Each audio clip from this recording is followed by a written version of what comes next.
Rome shimmered in the August heat of 1492, the city alive with anticipation. This was no ordinary papal coronation. It was the rise of Rodrigo Borgia, soon to be Pope Alexander VI. The streets overflowed with people, sensing a seismic shift in power as the Borgia bull banners waved. Rodrigo Borgia, a master of Rome's political games, had finally claimed the papacy after decades of maneuvering. His election was a masterpiece of deals and gold, but in Renaissance Rome, that was simply how power changed hands. The coronation was a spectacle. Crimson and gold, choirs echoing through St. Peter's, the weight of the papal tiara heavy on his brow. For the people, it was hope for stability. For the Borgias, it was the start of a dynasty. Rodrigo's children, Cesare, Juan, Lucrezia, and Goffredo, watched as their father became both vicar of Christ and architect of their future. Each child was a piece in his grand design, instruments of Borgia ambition. The city cheered, but behind the pageantry, the real drama was just beginning. The Borgia age had arrived, promising both grandeur and danger. Rome's old families watched warily, sensing the coming storm. Rodrigo's mask of piety hid a mind already plotting the next move. The coronation was not an end, but a calculated beginning. The Borgias were here to rule, not just to serve. Their rise would shake the foundations of Italy. The world would soon learn, nothing in Rome would ever be the same. The Borgia era had dawned.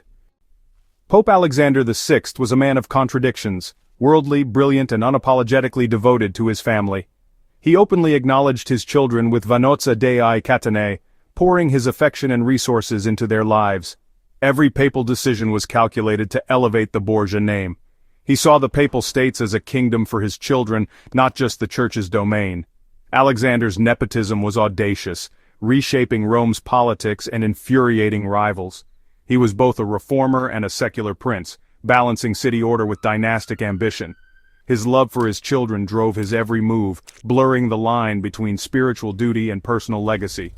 Enemies painted him as depraved, but the truth was more complex. A Renaissance prince in papal robes.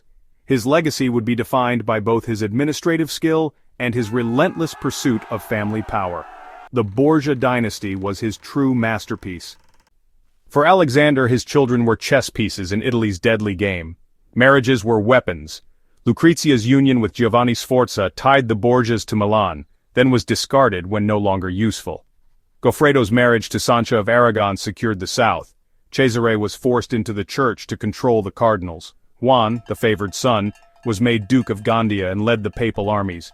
Each alliance expanded Borgia influence, but also bred fear and resentment among Italy's old families. The Borgias played by their own rules, dissolving alliances as ruthlessly as they forged them. Their rapid rise made them formidable and hated. Every marriage was a political move, every bond a potential future betrayal. The Borgia web stretched across Italy, but every thread was fraught with danger. In this world, loyalty was fleeting, and power was everything.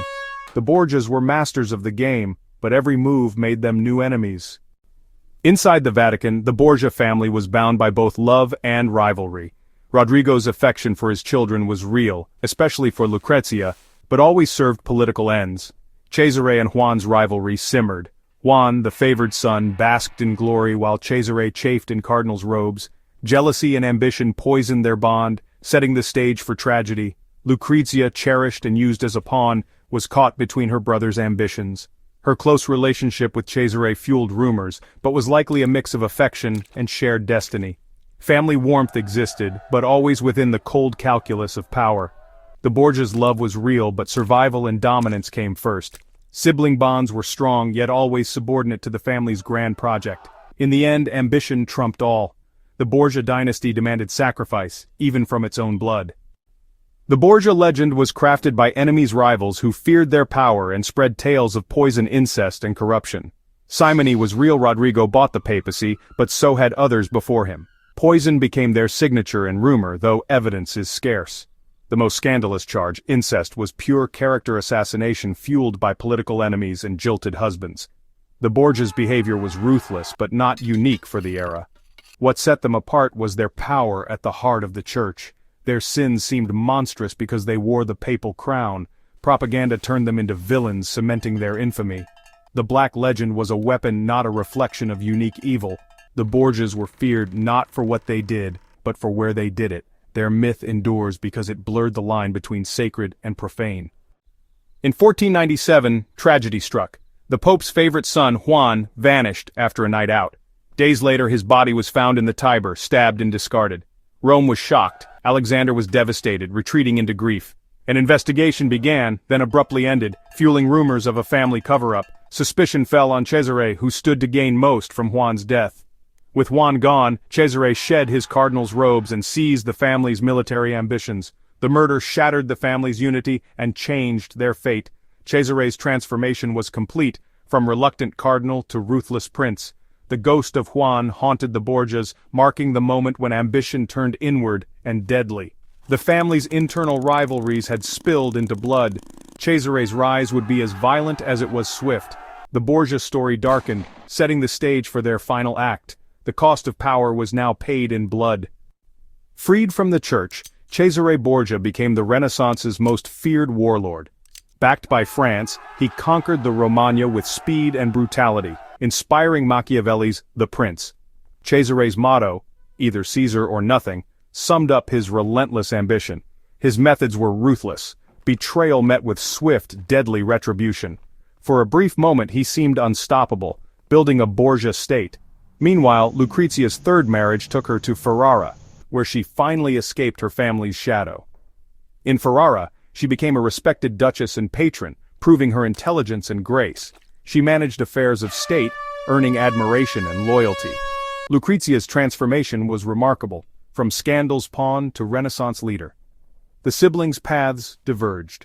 One ruled by the sword, the other by diplomacy and culture. Both left indelible marks on history.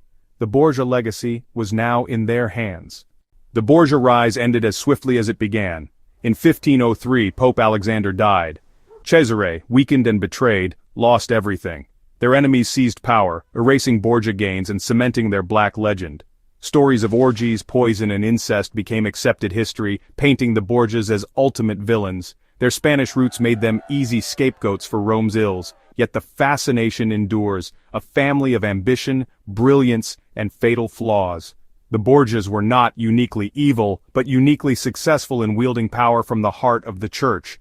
Their story is a Renaissance drama, ambition, rivalry, murder, and a spectacular fall. Modern history reveals them as ruthless, but not alone in their methods. Their true sin was their audacity and success. The Borgias played the game of power with unmatched daring. Their legend is a blend of myth and reality, forever haunting the imagination. The Borgia name endures, a symbol of both the heights and perils of ambition.